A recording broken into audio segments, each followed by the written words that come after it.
When it comes to the wide, beautiful world of YouTube monetization, there's always really been one consistent X factor ever since the website started: kids content. Kids content on YouTube is easily one of, if not the most profitable form of video you could possibly make. And the dividends are very clear to see. Channels like CoComelon and Ryan's Toy Review get hundreds of millions of views every single month, and on top of the views they're getting and the YouTube AdSense, they get massive sponsorships from all these toy companies and movie companies. I mean, at Target, they have an entire aisle dedicated to Ryan's Toy Review, a YouTube child. And with kids content being as profitable and popular as it is, there was always going to be some interesting creative decisions in the process. With the perfect example, I think, being the Spider-Man and Elsa stuff from the late 2010s. You probably know this as Elsagate, where there were a bunch of videos of like children's characters with Elsa like injecting Spider-Man in the butt with a syringe full of like milk or something. It was really bad. It was really crazy. And essentially this content was made to capitalize on children's willingness to watch videos about weird subjects. Kids consider things like needles or toilet humor or sex to be very taboo topics because they're kids and they're not supposed to see that kind of content. And so these channels would profit off of that market by dressing up adults in these recognizable kids characters outfits and then having them do weird things, and it would make them a ton of money. However, after the Elsagate scandal was basically exposed to everybody, YouTube began cracking down on kids content a lot more. And that has led to the landscape that we have today, where this kind of content is basically taken on a new form, and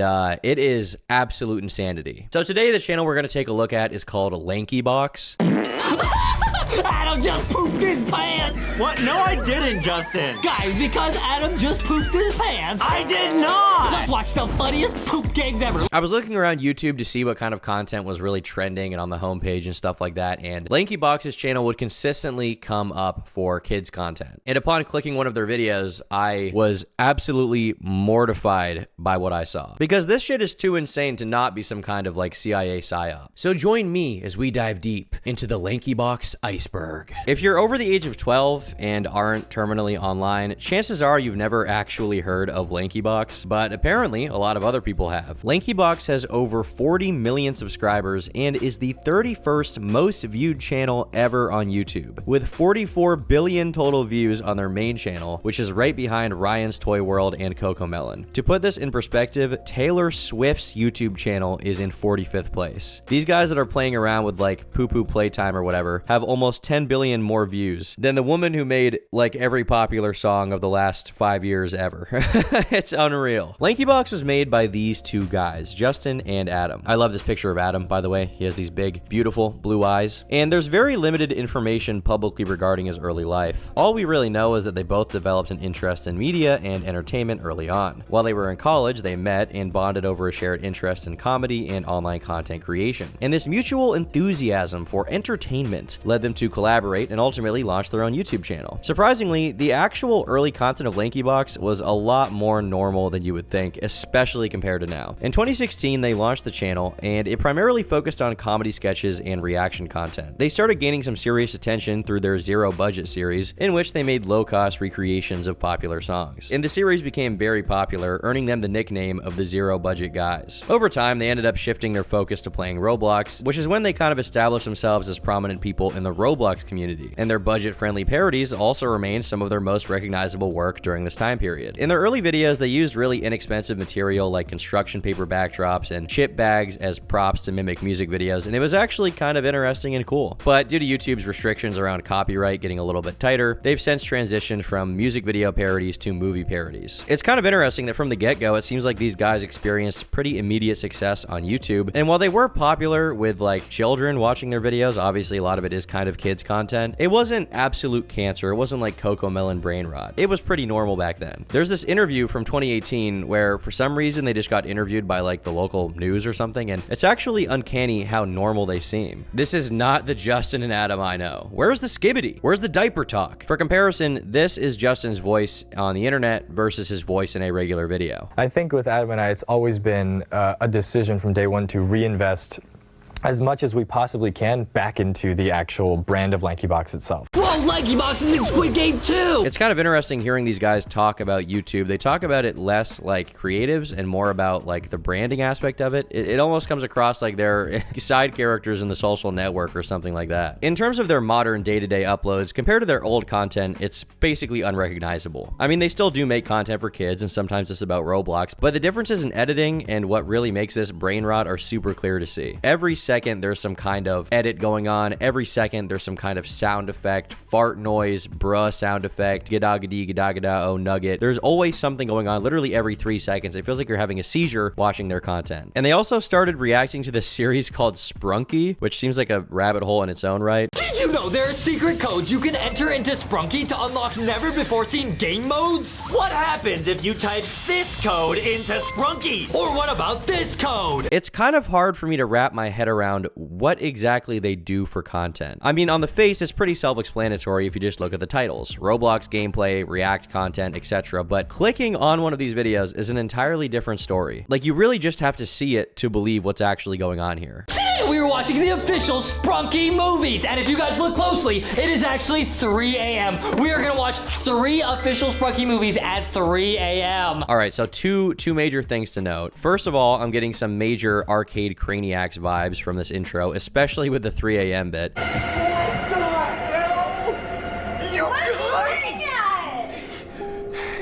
He's listening to the baby! And the second thing is that they say they're watching this Sprunky movie. So I got kind of curious and I was like, what is the Sprunky movie? Is there a Sprunky movie? And it says there's actually a movie being made by Universal on this random ass wiki, but digging into it a little deeper led to me finding people on Twitter getting mad at LankyBox because the Sprunky movies they show in the video don't actually exist. So I guess they're pissing off the Sprunky fan base there. Sprunky heads take another L. LankyBox takes a big dub. There's something real fishy about this video.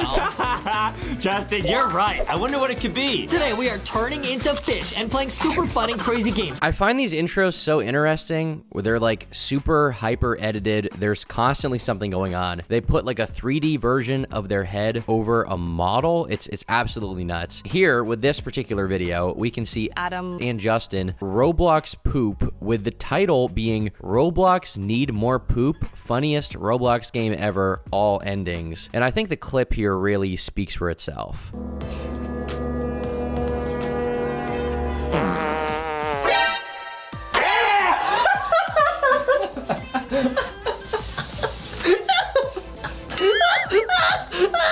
And like, make no mistake, pretty much every single video is like this. You're not going to click on one video and all of a sudden get some kind of cinematic masterpiece. It's all like this in modern day. And LankyBox as a channel seems to be perplexing a lot of people who have seen a few seconds of their content. And the most common question I see is like, how is this popular? How are these guys getting this many views? And the answer is kids. The answer is literally always kids. If you ever watch a YouTube video with millions of views and find yourself genuinely asking, how the f did this get this many views? 9 times out of 10, the answer is children that have been given an iPad so mommy can have her wine night in peace. LankyBox fills their videos with an overwhelming barrage of noise, color, and chaotic edits designed to keep their young audience glued to the screen. There is no story, there is no arc, there is no character building. It's just constant stimulation for these brain rot children that are getting their dopamine receptors fried to keep frying them. And even like Mr. Beast videos, to an extent, they do take a lot of cues from content like this, with something constantly going on, a lot of sound effects and stuff like that. But Mr. Beast does appeal to a broader audience. There are a lot of adults who do watch Mr. Beast. There are no adults watching LankyBox. On top of that, the visuals are an explosion of like super oversaturated colors, and it makes each frame look like an absolute fever dream crafted specifically to hold the attention of a hyperactive child. The sheer level of sensory overload feels almost strategic, like if they bombard the viewer with enough stimuli, there's no choice but to stay engaged. Their content is not just loud, it's designed to be hypnotic, and I can't lie, they are masters of their craft. If I was a dumbass like 4-year-old with an iPad, I would be very interested in them trying to order the Sprunky Happy Meal at 3 a.m. So now we at least know who's watching this, but that doesn't really explain how massively popular they've gotten. Thousands, if not millions of people have tried launching their own channel for kids content and failed miserably doing it. So what is setting LankyBox apart from the competition? Well, for one, they've heavily utilized short form content over the course of a few years, and they endlessly pump out this short form stuff. Now the same could be said for their videos as well, as according to YouTube stats, their are making 16 videos a week. 16. And this isn't just like 16 live stream clips. This is like 16 highly edited, crazy flashing light videos where they talk about farts and poop and Roblox or something. That, combined with the output of the reels, is absolutely insane, and it guarantees that if you click one of their videos, it is absolutely certified you'll be seeing way more of them in the future because of the sheer output. Clicking on one of these videos is almost like a trick to get some kind of parasitic bug into your body. Once you click, it attaches to you and literally refuses to let go ever. I had this exact same thing happen to me when doing research for this video, and still it has not totally fixed itself. I'll be watching a normal video about a video game or some movie, and then there's like 5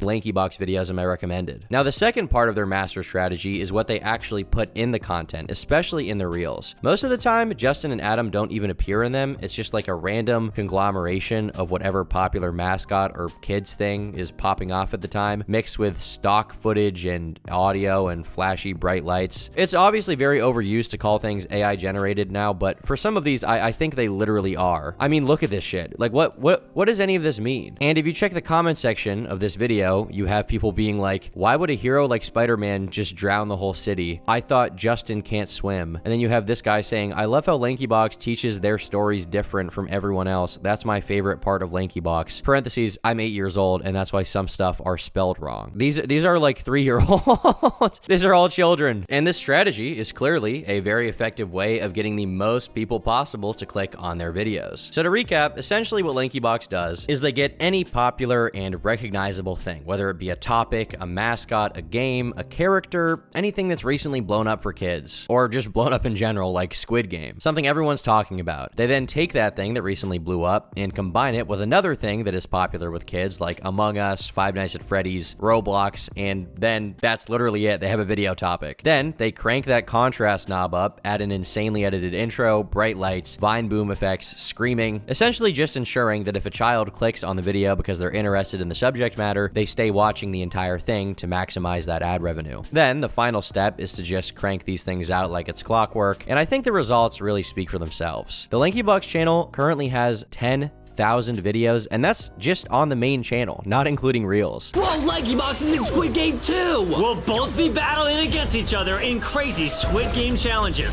just like in the show. I cannot fathom the amount of money these dudes are making every month. Like this is like if Super Mario Logan maximized the amount of money he could possibly make, and that dude got like 2 Lamborghinis when he was like 10 years old. I mean, he was like 20, but still, whatever you guys think these guys are making, whatever you think that like that Social Blade or ViewStats says they're making, multiply it by 10 and you're probably getting a little closer to what they actually make. And that's not even counting merch and brand deals, which, while we're on that subject, we should probably talk about their merch and brand deals. Whenever someone starts getting success on YouTube, it's a pretty safe bet that merch will eventually start getting released. I'm not even hating on the merch either. It's a cool way for viewers to support creators they like and get something cool out of it, like with my merch, which is awesome and fire. Now, in LankyBox's case, it seems like they've taken that status quo and kind of demolished it. Not only do they have merchandise in the form of what you would expect, like t-shirts, hoodies, but they also have an entire toy line of plushies that they sell for full price on their website and in stores like Target. It's basically transcended past the point of being merchandise, and LankyBox is like just a toy brand at this point. People tweet all the time about seeing LankyBox plushies and figurines in stores. It's become such a staple that they launched an entire channel dedicated to animated videos, which are just the characters and plushies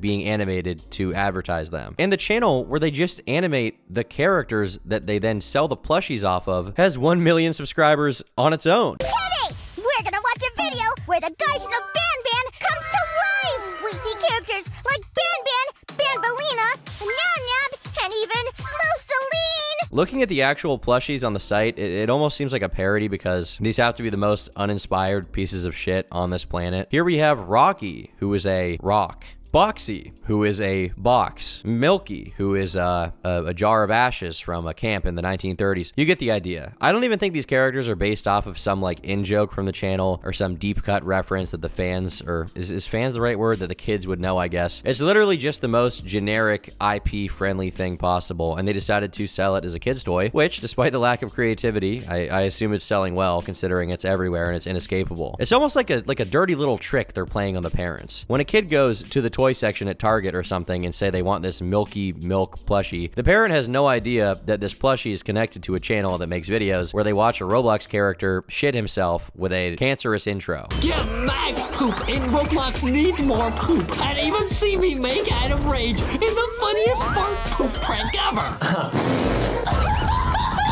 Stop!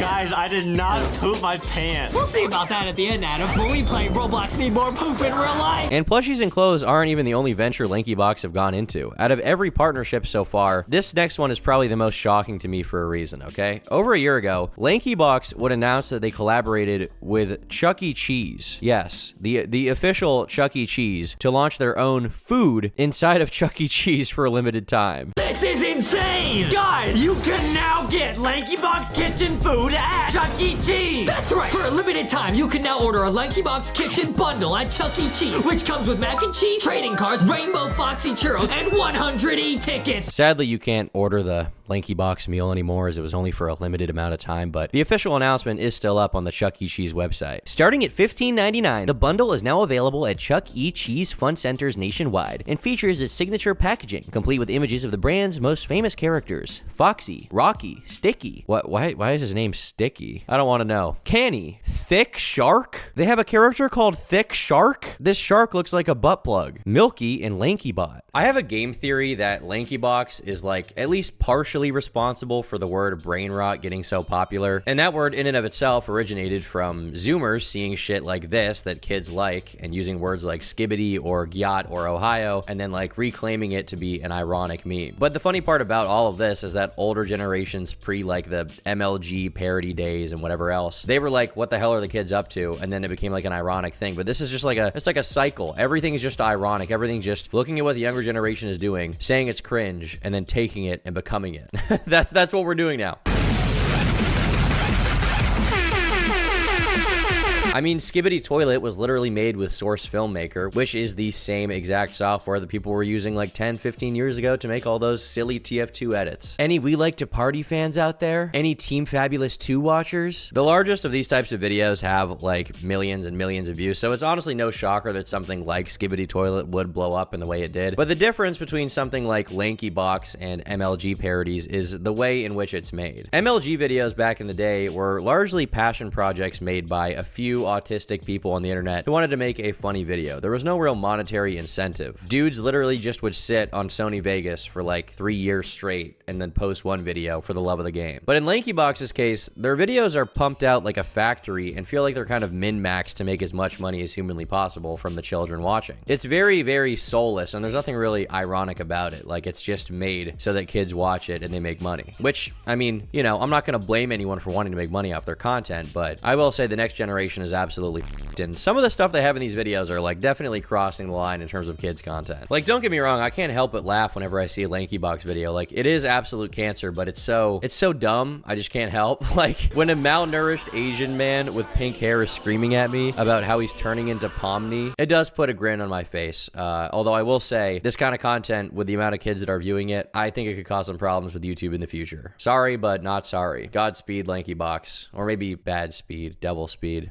I don't know. Bye. This is Tom Dog going cold turkey, boss. I already told you, stop gooning and jerking off. You saw the merch, make a purchase, dog. Got all the thirsty thoughts in a twerkathon. They all trying to slurp to my jerky soft. I had enough, had to bust in the Kirkland sock. Barefoot, raw dogging in my Birkenstocks. Then it's back to the turkey slop, cause the work don't stop.